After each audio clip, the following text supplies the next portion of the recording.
Are you ready? Yep.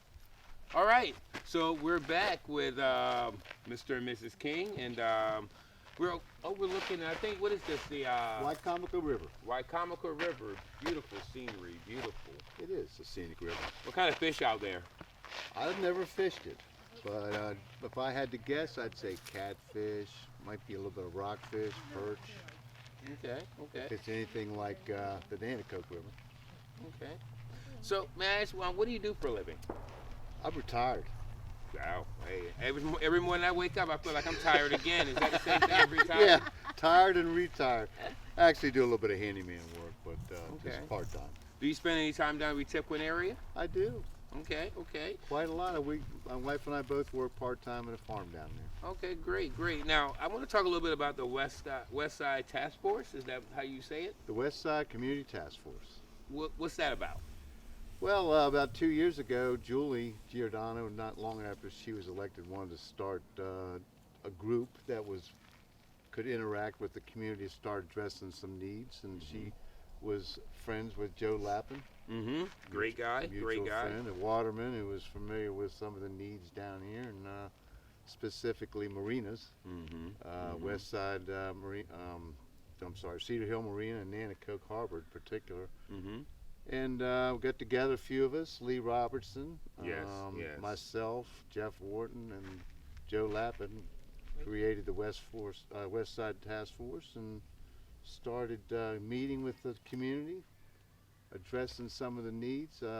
We started with parks that were underserved and had some maintenance issues in large part. We've tackled some things like crime, trash, just about everything. Recently, we got the local delegates and elected officials involved in the upcoming state park down in Woodtiplan. Potential state park. It's not. It's not Well, it's starting to solidified. look pretty definite. It's early next year, but yeah, it's the pending state park. But we were having a hard time getting any information, and the task force had a lot to do with getting these delegates and these officials together and start answering some questions. So that's kind of what we do. Okay. You know, Awesome. We're open to all questions and needs of the community. That's what we're there for, and we have a good turnout once a month down in Bivalve at the community center down there. And it's a good deal. And that's usually on the second Tuesday of the month, right? Always on the second Tuesday. And starts at what time?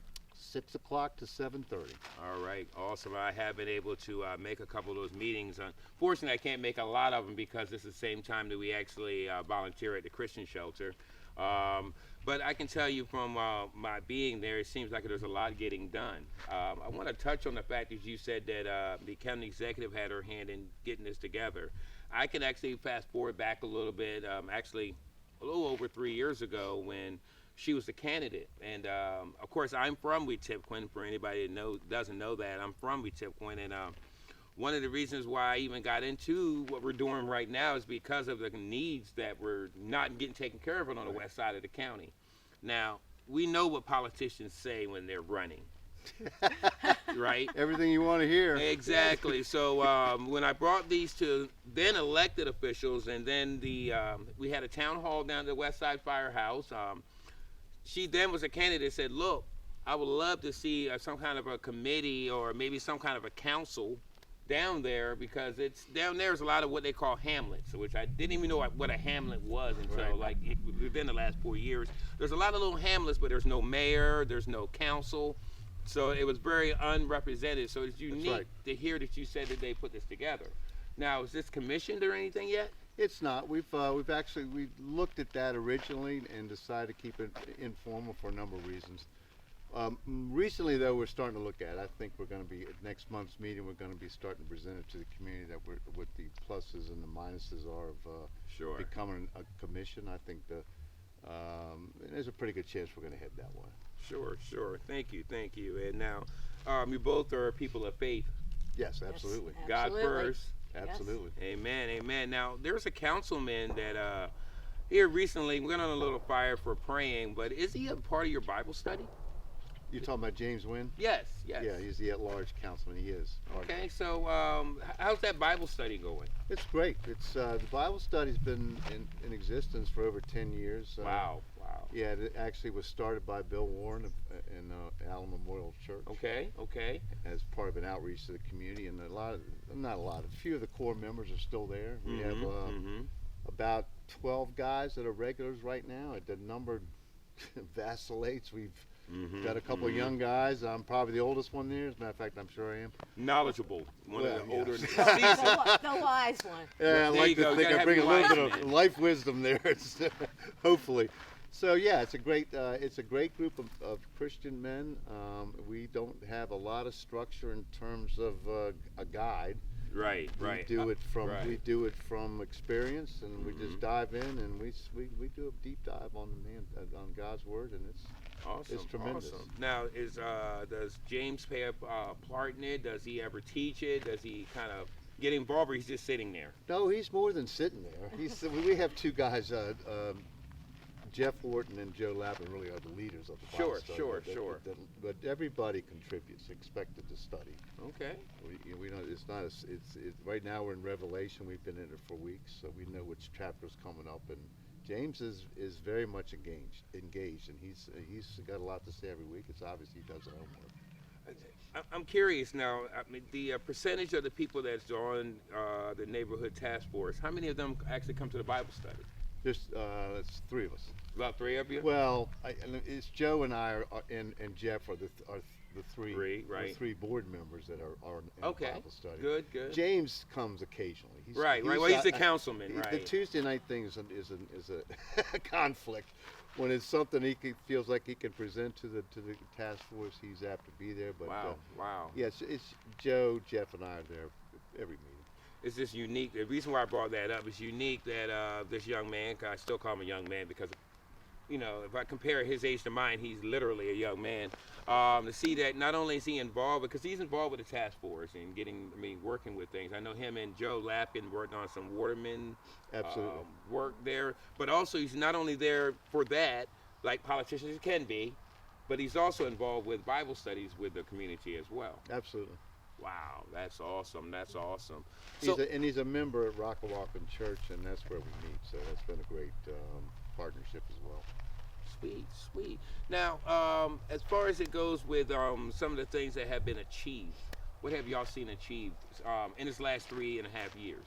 Well, I think that Athol Road got paved. there's a lot of improvements at the marinas down at the Nanticoke Marina, Harbor Marina, Cedar Hill, and with Tipton Park have all had tremendous amount of work done on them. And there was at Athol Road. Athol Road and the new light at Railroad Road, the Route 50. Oh, That's we- forthcoming. Yeah, well, it's supposed to be. Well, at least it's starting in the work on works that now, soon. though, Right. right? Right, but that was one of the things that we brought up to have done. Yeah, the original plans on that, I guess you call them J-turns. J-turn, They yeah. didn't. The state wasn't going to do a light, but we had a couple town halls, and I think the prevailing feeling was that a light was going to be a lot safer. Mm-hmm. And they changed their mind as a result of really, I believe, because of what we were doing. So the pressure. Let's just call it. Let's just be real. The I pressure think of. that it's fair to say we put pressure on them. I mean, I'm not saying it's bad, but pressure, makes diamonds. Common sense. You're absolutely right. So it's now that it's no longer being overseen or unseen. The things that are happening down there, if something happens, they can bring it to the task force meeting, right? Yes. And then from there, you have a liaison or a way to talk to the executive and the council. We have, yeah, as a matter of fact, Julie was at our last meeting last month. Oh, the so executive comes to these meetings sometimes. She does from time to time, absolutely. She gives an update on what she's got going on, and she's very much involved. The line of communication with her is really through Joe Lappin. Okay, sure. He does a great job. And phenomenal job. I think if we end up being commissioned, Mhm. then we're going to be more involved with giving reports to the council and to the executives, and that's one of the probably benefits. We'll have more exposure to them, and a little bit more exposure through PAC 14 on the county website. Mhm. So that's why I think we're leaning towards going that way. I love the way that your partnership with Joe Lappin. He'll tell me quick in a heartbeat, "Oh, I'm not organized. It's all Dave King." And here you are saying, "Man, it's Joe Lappin that's leading this." I think I figured out who's really leading it. It's Joe Lappin. Right. No, it's Mrs. King and Mrs. Lappin. Well, yeah, now the secret's out. I mean, wow. So, God's what's leading it, honestly. It's actually. love that. It's a service to the community, but it's a ministry too. sure, wow. We open with a prayer, we close with a prayer, and God Prayer's important. God's in these meetings. There's no question about it. I think that's who deserves all credit for the kind of results we're getting down there. So. Okay, I'd like to mention something that we do. sure. We kind of partner with Wycomico Clean. We have a group of people, Rachel Anderson, who is Yes, on- Rachel's is awesome, please, yes. She is on the board now and the secretary, and she sets us up, and we all get together, and we go out, like we cleaned Levin to Shield Road, the whole entire road. We did Catch Penny Road, so we go out and we do this activity, and we kind of partner with Wycomico Clean too, because they're kind of the leader in this kind of Right, they do a kind great of job too. Yeah, But, Bruce and them over at But Wycomico the last Clean. time, it has gotten to be so popular. People love to come out and help. We had 20 people show up the last time. And I didn't know any of them, hardly any of Wow, them. People from wow. all over the different churches everywhere. Wow. They've heard about it, they're interested in it, they're coming out and they're helping, and it's making a difference. It definitely is. I'm glad you brought that up because I can tell you, going back 3.5+ years ago, I'd go down Wetumpka Road to go down there to visit my the lady who raised me's gravesite, and there'd be old couches on the side of the road. There'd be all kinds of mess down there, and that's one of the things that was clogging up the ditches, and I haven't seen that as much. And No. even with all we this, cleaned that road. We also did that road thank too. you. Now, and you would think with all this stuff going on with the landfill, it's like they're getting new hours and stuff, and I'm like, man, where's all the trash going? And so far, I haven't seen it going on outside of our road. So far. But hopefully, that does not happen. Wow. See, I've got a lot of things going on that happens, and y'all are keeping an eye on everything. You said something about neighborhood task force, kind of like Neighborhood watch. watch. Yeah, Well, neighborhood watch. We're starting. We're Jeff Wharton's really taking the lead on that with the sheriff's office, setting up a crime watch. and that's good. The county. The west side of the county is underserved by law enforcement. It just is. They're shorthanded to begin with. It's a big area. It's mostly rural. It's a great place to live. It doesn't mean it's crime-free, though. Unfortunately, as we all know, No place has is to truly be everywhere. crime-free. Exactly. Except So, Yeah, really. No place but heaven is That's crime right. free. It's a very involved community. So I don't think we're going to have any problem getting our share of folks down there involved and keeping an eye out for each other and partnering with the sheriff's department to just keep an eye on the bad folks down there. Absolutely. Well, I remember talking to Sheriff Lewis again, going back to when we had that town hall, and he came down and he spoke, and the comment he made was very true. The reason why you don't see as many law enforcement out there on the roads down here is because, for the most part, we kind of police ourselves, Right. and we only call in for them to get rid of the body. But and I know also within the last 3 years, one thing we have been keeping our eye on is they're springing up with some of these rehab houses, and Yes. and again, we're all about. I'm from down there. I've started a church down there. We're all about people having a second chance at life because we all need that restart. But we're concerned about the fact of law enforcement when it comes to that because not everybody down there has the right intention when they're unsupervised. That's correct, unfortunately, and there are a couple of rehab houses down there off of Royal Oak, and it's been a concern. We've looked at it. I unfortunately haven't been able to do a whole lot about addressing whether it can be there. It's zoned for it, so we can't really keep them out. But keep an eye. There's some trespassing issues, and that's one of the things we feel like we need crime watch for. Well, again, like I said, what the sheriff said is we police ourselves until somebody has to take the law into their own hand, which we hope they don't have to. No. That's when the people start showing up. I've actually reached out to them on the ministry level, someone who's over that house, and actually asked them about Bible studies. And it's not that they don't want the people in there. It's kind of they're really closed to people coming in from the outside. There is at least Cross Point Church has been able to touch base with them, and we're just hoping that hey, God only needs that little bit of a crack of service to put a seed in the right spot, and we're hoping that that happens. Let's talk about Lee Robertson. He just passed away. He's been a great part of not only the task force but the West Side. I think his whole life.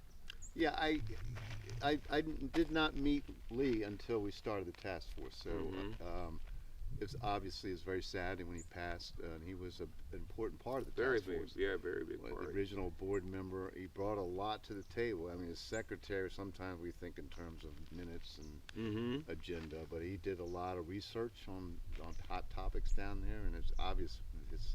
His love for the community is obvious. Absolutely. And he's already missed. It's very sad, but we are going to have a life memorial for him next week. Yes.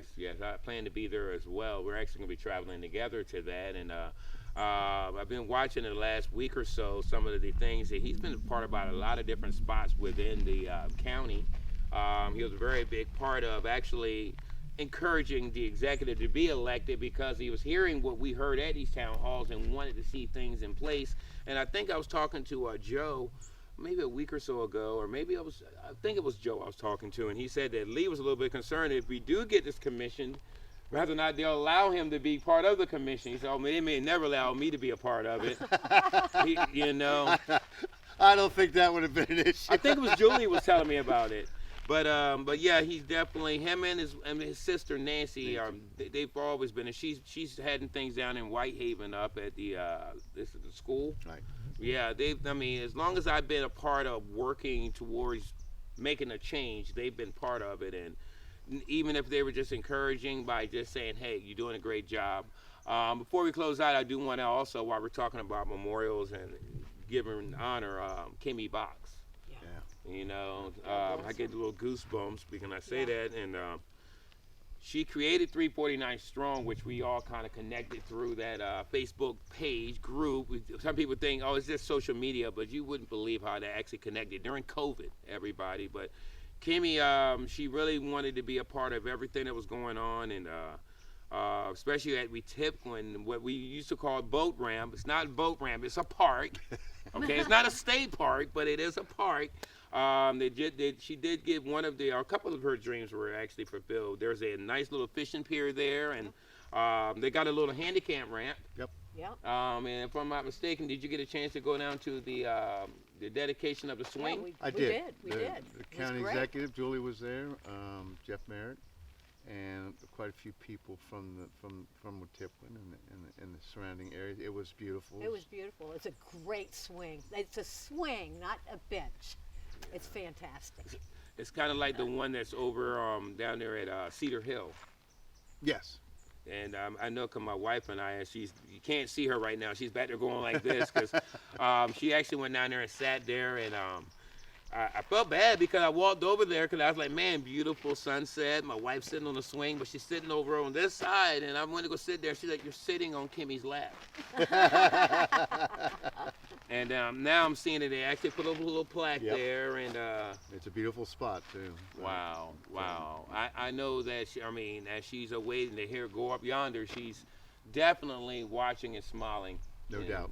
Both her and Lee are definitely still apart, and also Mr. Denisov. I heard you mention Mr. Denisov a little earlier. A lot of people don't know about him and his family down there, but they actually spent a lot of money to try to keep the upkeep of that community through shout out to Jody Earp and David Earp that's been taking care of things through Mr. Denisov. They've donated countless amount of money to the Friendship Church down there, and Mr. Denisov is going to be missed, but his impact on that community will always be there, as we all want to, because the most important thing we want to do, whether it's Pirates Wharf or Wetipwin or whatever, is leave it in a better way than we received it. Absolutely. And he's no doubt he did that. He did a lot of things. Gerald was not the kind of man who did it for the attention or for the praise. He was a lot of stuff people just don't know he did down there. It's a great legacy. Well, I do want to say this right before we close out. There is the oldest member down there that we go down there and see. Her name is Rosalie Maddox. We love Miss Maddox. She's 90 years old, 90 years young. She was my daycare mother down at the Weetipquin School, which is a historically black school that's now, I think they're doing some work outside of it, but she's still down there. She's the gem. So we still have a mother of that community, you know. Thank you, Dave. Thank you. I thank you, David. And Hey, Keith. look at that. Look at Dave. Thank you, Mrs. King. I appreciate y'all, everything you're doing. And I appreciate what you're doing, brother. this is my brother right here. I just want y'all to just continue to do the work that God has called you to do. And I'm looking forward to not only rejoicing on this side, but also rejoicing over there. Absolutely. Yep. All right. This is Bridging the Gap. Have a great one.